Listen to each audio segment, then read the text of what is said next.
OK, écoutez-moi, là, je vais vous expliquer quelques règles avant de commencer la partie D. On reste proche de la table parce que j'ai activé tous les détecteurs de mouvement et puis les lasers dans la maison. Deuxièmement, personne crie, s'il vous plaît, parce que le capteur de décibels est allumé. Et puis, on lance pas les dés trop fort parce que le capteur de vibration est très sensible. OK? Hey, bonne partie, tout le monde! Ouais, je suis peut-être allé trop loin dans mes installations à la maison, mais dans les milieux de travail, il y a sûrement encore du chemin à faire. La SST expliquée avec François-Étienne Paré. Damien Burlet-Viennet, chercheur à l'IRSST, nous explique. D'abord, je pense que c'est important de définir qu'est-ce qu'une machinerie mobile. Une machinerie mobile, c'est une machine qui va se déplacer dans un milieu de travail pour transporter des personnes, du matériel, des biens, du vrac, etc.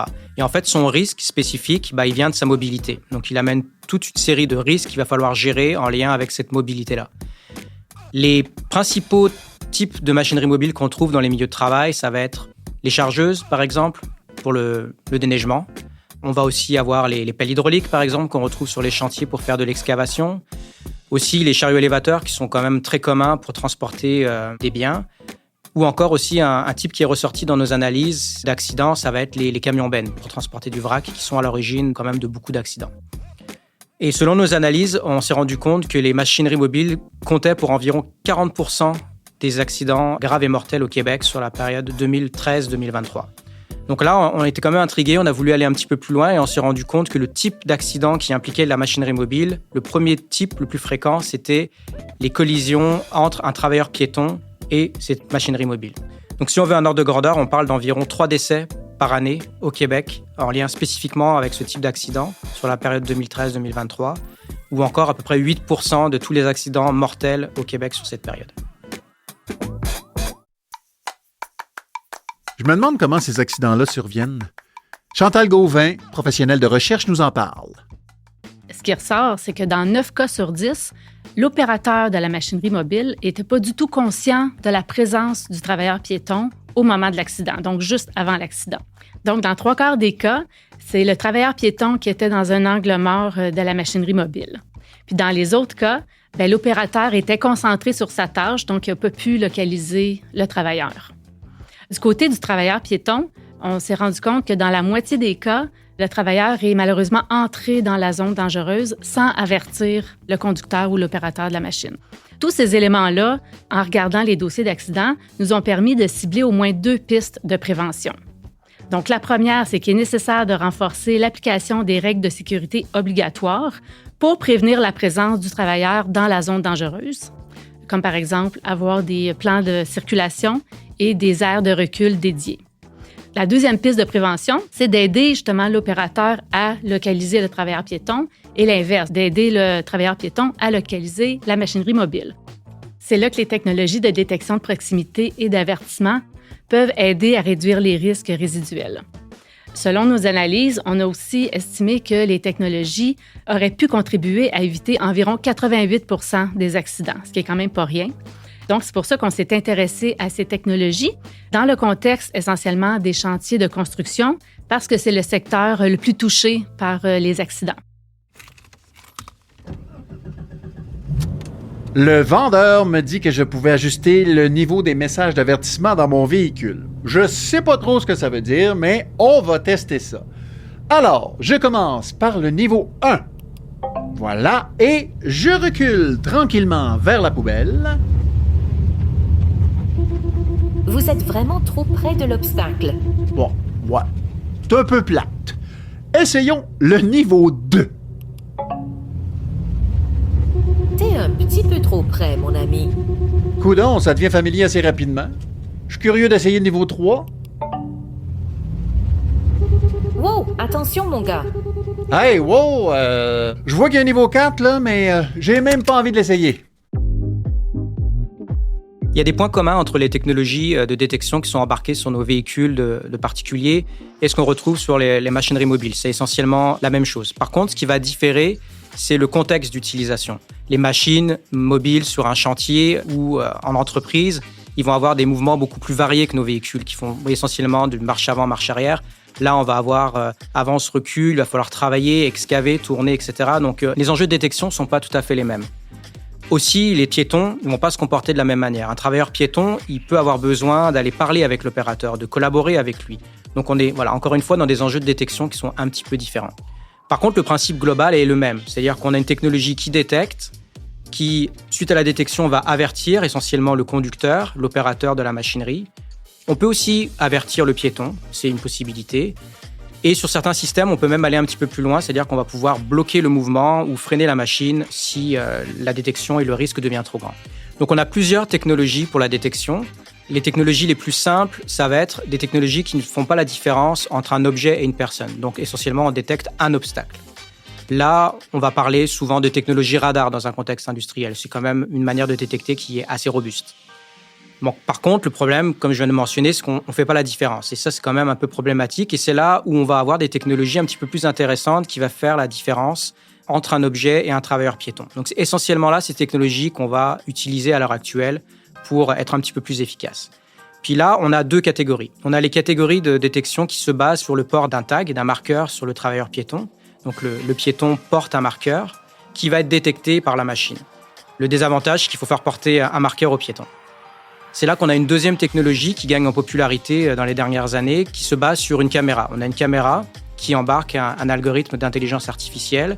Cet algorithme-là, il va analyser l'image et essayer de détecter des formes humaines dans l'image. Et donc, si une forme humaine est détectée, là, à ce moment-là, on va envoyer un message de détection et d'avertissement. Quel défi ça pose, ce genre de technologie de détection en milieu de travail? Les défis vont dépendre du type de technologie.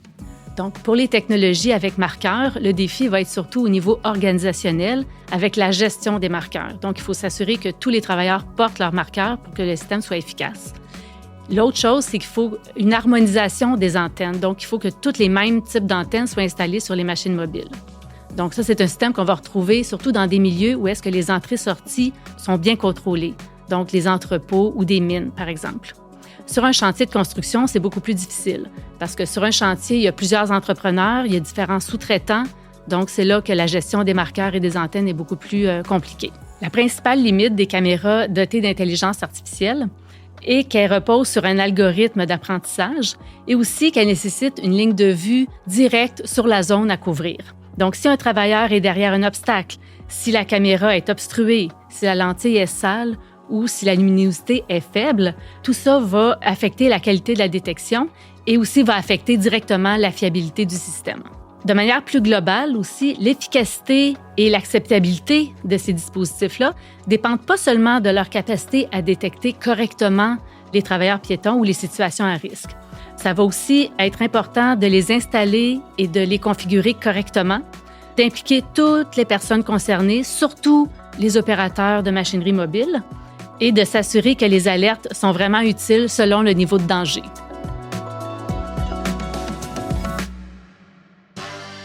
La fiabilité des systèmes de caméras avec IA, en fait, elle repose essentiellement sur l'algorithme, sur la précision de l'algorithme.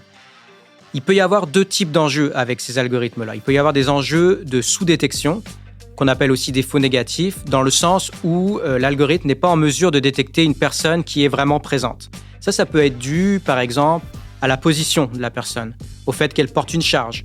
Donc, ça va modifier un peu sa forme. Aussi, ça peut être dû à l'arrière-scène. Des fois, ça peut perturber l'algorithme. Donc ça, c'est le premier problème. Le deuxième, ça va être un problème de surdétection, qu'on appelle aussi des faux positifs, où là, finalement, le système va avertir, va détecter, alors qu'il n'y a pas de réelle personne dans la scène. Ça peut être dû, par exemple, à une borne fontaine, à un cône, ou une personne sur une affiche, où le système va le prendre pour une vraie personne. Et en fait, les deux sont problématiques pour deux raisons différentes. Les faux négatifs, donc ne pas détecter une personne, on s'entend, là, c'est quand même quelque chose qu'on veut absolument éviter dans une application de sécurité, parce qu'on passe à côté de l'objectif complètement. Dans le cas de la surdétection, les faux positifs, ce que ça peut entraîner, c'est qu'à force de sonner pour rien, l'opérateur, à un moment donné, il va perdre confiance dans le système. Et ça, on ne veut pas ça non plus. Quand on parle de ce type de système de détection, il y a au moins 2 points de vigilance qu'on doit regarder. Quels sont-ils? Le premier, c'est comment est-ce que l'algorithme il a été entraîné? C'est quoi la base de données qui a été utilisée pour l'entraîner? Est-ce que cette base de données, elle est fiable? Est-ce qu'elle couvre les risques qui nous intéressent?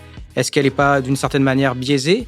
Et en fait, à l'heure actuelle, c'est un peu un secret de fabrication. Lorsqu'on achète ce type de caméra, on n'a presque aucune information en lien avec ça. Et ce qui fait aussi que ça rend difficile la comparaison de la performance entre ces différents produits.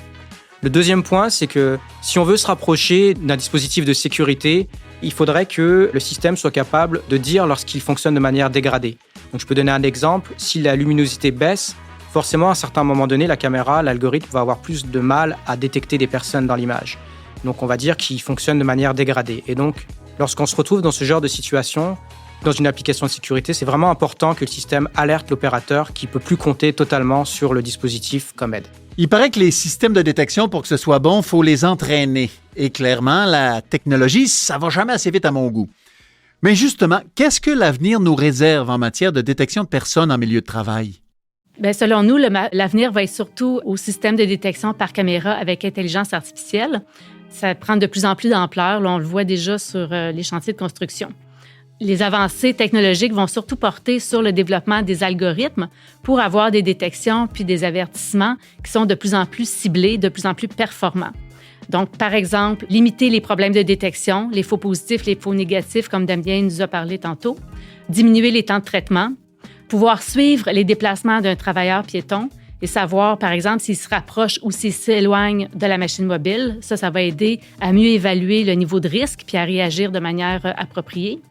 Être capable d'évaluer si le travailleur piéton détecté par le système est déjà protégé par une barrière, par exemple, pour pas que le système se mette à sonner de manière non utile. Et aussi ajuster automatiquement en temps réel les zones de détection en fonction des mouvements de la machine mobile et de la distance nécessaire pour freiner. Donc ça va permettre au système de mieux anticiper les risques et encore là, de réagir plus efficacement. Une autre avancée serait de continuer à développer ces systèmes comme outils de gestion. Ça, c'est déjà pas mal utilisé dans les milieux de travail. Donc, les systèmes permettent généralement de créer des tableaux de bord pour les gestionnaires ou de produire des cartes qui montrent les endroits sur le site où il y a le plus de détection. Donc, vraiment les points chauds, ce qu'on appelle aussi les heat maps.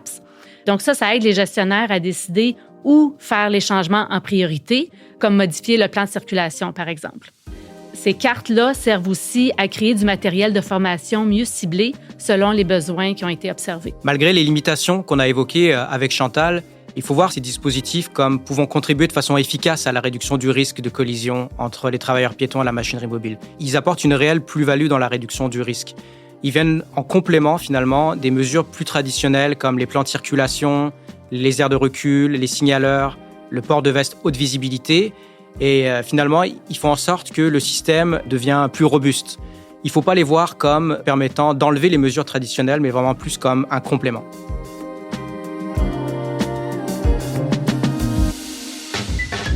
Merci à Damien Burlet-Viennet et à Chantal Gauvin. Je vous invite à écouter les autres épisodes de la SST Expliquée sur votre plateforme préférée.